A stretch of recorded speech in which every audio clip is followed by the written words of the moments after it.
With Advent past, Christmas past, we're resuming for the next couple weeks our study of Jesus' parables. And this is called the parable of the persistent widow. We didn't plan it this way, but coming right out of our series on Advent and learning what we did about what it means to wait upon the gifts and promises of God, we have here another lesson about waiting and the importance of steadfastness in our faithfulness as we wait. And if we didn't think that's what this parable was about, Luke tells us in verse 1 that's exactly what this parable is about. He said, "And he spake a parable unto them to this end, that men ought always to pray and not to faint." Not to faint, in a more modern phraseology, would be not to lose heart. We'll start with verse 2 then. "Saying, there was in a city a judge, which feared not God, neither regarded man. And there was a widow in that city, and she came unto him, saying, Avenge me of mine adversary. And he would not for a while. But afterward he said within himself, Though I fear not God, nor regard man, yet because this widow troubleth me, I will avenge her, lest by her continual coming she weary me. And the Lord said, Hear what the unjust judge saith. And shall not God avenge his own elect, which cry day and night unto him, though he bear long with them? I tell you that he will avenge them speedily. Nevertheless, when the Son of Man cometh, shall he find faith on the earth." Now, stepping through this parable really quick before we get into what Jesus is trying to convey, we begin with what Jesus tells us is an unjust judge. He feared not God, neither regarded man. Now that was against what judges were required to be according to the Old Testament. Leviticus tells us that judges were not supposed to pervert justice, not to show partiality to the poor or favoritism to the great, but to judge fairly. Deuteronomy says, Judges and officers shalt thou make thee in all thy gates, which the Lord thy God hath given thee throughout thy tribes, and they shall judge the people with their just judgment. Exodus instructs us that thou shalt take no gift, for the gift blindeth the wise, talking about bribery basically, and perverteth the words of the righteous. Again, Deuteronomy said, For the Lord your God is a God of gods, the Lord of lords, a great God, a mighty and terrible, which regardeth not persons, nor taketh reward. It was expected that a judge be just, that a judge be fair. But here Jesus tells us that this particular judge didn't care what God said, didn't care what man said. Now before this unjust judge, we find comes a widow of that city, and she's got some sort of lawsuit that she needs this judge to adjudicate for her. She has some disagreement that she needs justice in. The way things work, judges were the law of the land. There was no jury really. It was up to these just people, hopefully just people, to hear your dispute and decide one way or the other.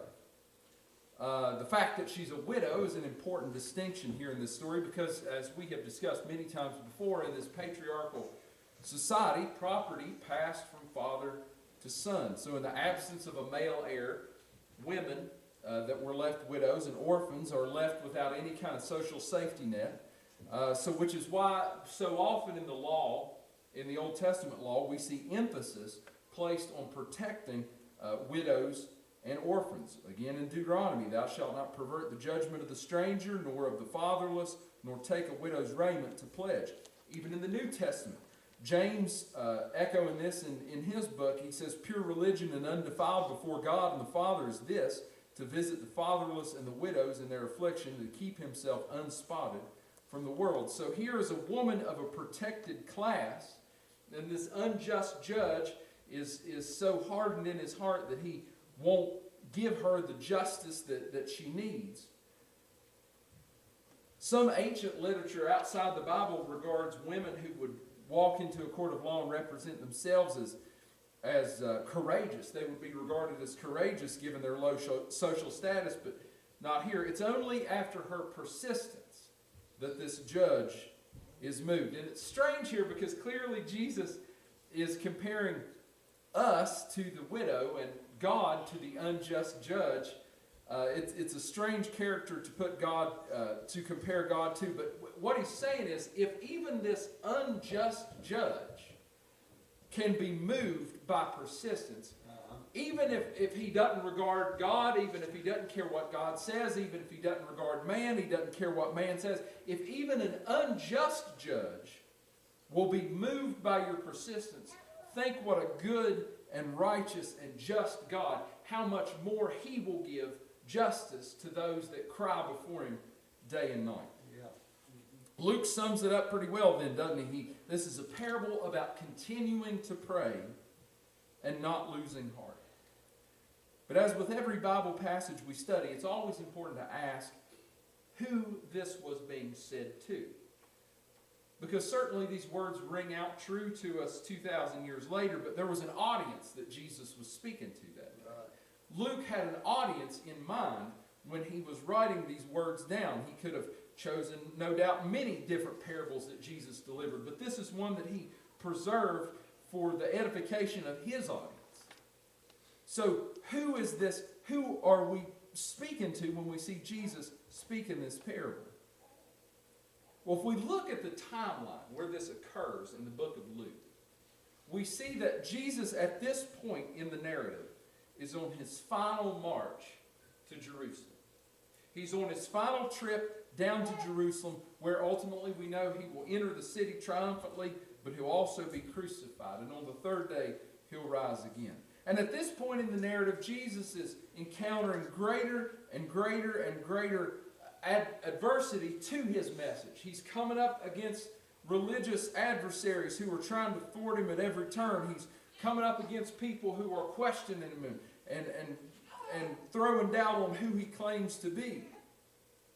And Jesus knows that these days coming are going to be difficult for him and his followers, so he's telling them, hold on, justice is coming. Yeah.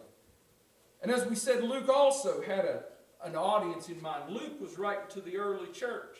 Luke was writing to people who were undergoing unimaginable persecution for the way of the cross. But Luke, wanting to preserve these sayings of Jesus, encouraging people to take cheer, to always pray, not to faint, records this parable that no matter what persecution they should come up against, justice is on the way.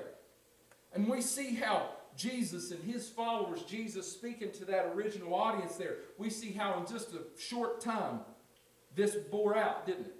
Though all the adversity that they came up against, all the obstacles that were placed before him, when Jesus rises on Easter morning, justice is served. They are vindicated in holding on holding fast to this cause of Christ. They see the effects. They get the justice that Jesus is promising here that they would receive. Now the early church, it got even worse for them though, because now they weren't just teaching about a coming kingdom. You look at the words of Peter and the rest of the apostles in the book of Acts, they're no longer saying Jesus is coming. They are saying Jesus has come. The kingdom is inaugurated. The victory has been won. Amen. Something has happened through the cross and through the empty tomb that now Jesus stands as the Lord of Lords and the King of Kings. And he is the one to give your allegiance to, which obviously does not make the powers of this world very happy.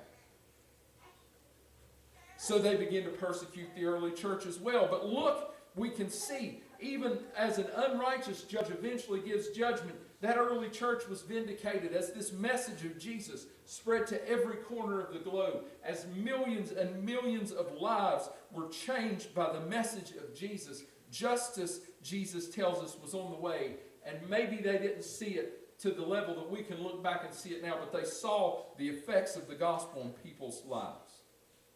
Even an unjust judge eventually will render a good verdict. How much more faithful will God be? 2 Peter, looking back at the end of his life, tells us, the Lord is not slack concerning his promise, as some men count slackness. Keep praying. Keep seeking the justice that you know is yours. Someday a verdict will be rendered in your favor. But of course, Jesus also here is not just speaking to his original audience there on his march to Jerusalem, and not just to the audience that Luke had in mind when he wrote this gospel. As I said, these words still ring out true to us today, 2,000 years later, as we wait for another coming, for his second coming. And like the waiting of that widow, it's ultimately waiting for Jesus' coming is waiting for something to be made right. Yeah. We are waiting for things to be the way they ought to be. We're waiting for justice. And as we discussed in our Advent series, that wait can be painful and difficult. We talked about Jeremiah and Isaiah, the prophets who looked hundreds of years into the future, though they themselves were in bondage, could look at what God was doing and what God was going to do and said, hope, help is on the way. Right. We talked about Zachariah and Elizabeth, though no doubt they prayed for years that they would have a son, and that prayer was not initially answered. We saw that help was on the way and that God was going to accomplish it in his time. And we heard how the promise eventually arrived in Ronnie's lesson that he taught. It occurred to me as I thought of that, Jesus never tells us in this parable how long that widow waited. He doesn't tell us how many times she went and petitioned that unjust judge before the verdict was finally rendered in her favor. All we know is that she persisted long enough to get what she wanted. Yeah. How long did she wait? She waited as long as it took. If it had taken twice as long, I think Jesus would tell us about this persistent widow. She would have been going before that unjust judge and inquiring of him and begging him to render a verdict on her behalf. She waited as long as it took. That's right. I was studying the lesson. It reminded me of something I read a long time ago. We think of Martin Luther King Jr. as the great civil rights leader, but we often forget that he was a minister first, and that his background as a Christian, as a minister, as a worker of the gospel informed all the work that he did thereafter. On his last Sunday sermon, before he was assassinated in Memphis, he was speaking at the National Cathedral in Washington, D.C., and he got up that morning and he took for his text Revelation 21:5. He that sat upon the throne said, Behold, I make all things new. And he said unto me, Write, for these words are true and faithful. And then Dr. King went through his sermon. You can look it up and read it if you want. He talked about all the ways that it seemed like we were far off from that promise that God had given John, the revelator on the Isle of Patmos, how far away it seemed from feeling like everything was going to be made new, that justice was going to be rendered, that things were going to be made right the way God had promised things were going to be made right. But before he sat down, King said a phrase, and it gets taken out of context a lot by people that want to co-opt his legacy, but he said this in the context of a message similar to the one that I'm delivering this morning. Dr. King said, the moral arc of the universe is long, but it bends toward justice. The moral arc of the universe is long, but it bends toward justice. As with this persistent widow, she waited and waited and waited as long as it took. And even that unjust judge rendered a fair verdict. Moved by nothing more than the fact that she was annoying the snot out of him. Moved by nothing more than he wanted to get rid of her. But her persistence and her crying before him eventually rendered her justice. Jesus says, hear what that unjust judge saith.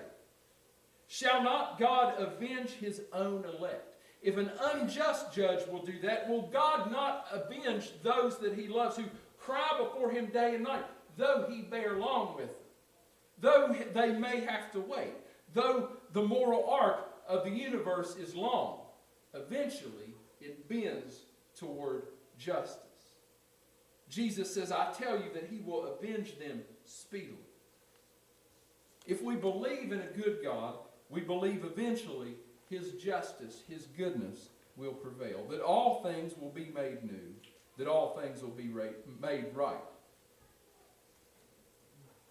Even when we wait, even when we pray and see no improvement. In the story, how long did the widow wait? How many times did she go and petition the judge? How many times did she feel like her waiting and her petitioning was for no effect? How many times do we pray and see no effect? How many times do we read the words of the psalmist and feel the same way? How long, O Lord? But we know Jesus told us, if a bad judge will do that, how much more will your good God avenge those that he loves? Jesus says he will avenge them speedily. How much more? And shall not God avenge his own elect which cry day and night unto him, though he bear long with them? Even though the wait is long, the verdict is coming, and it's going to be rendered in our favor. Thank you for your attention.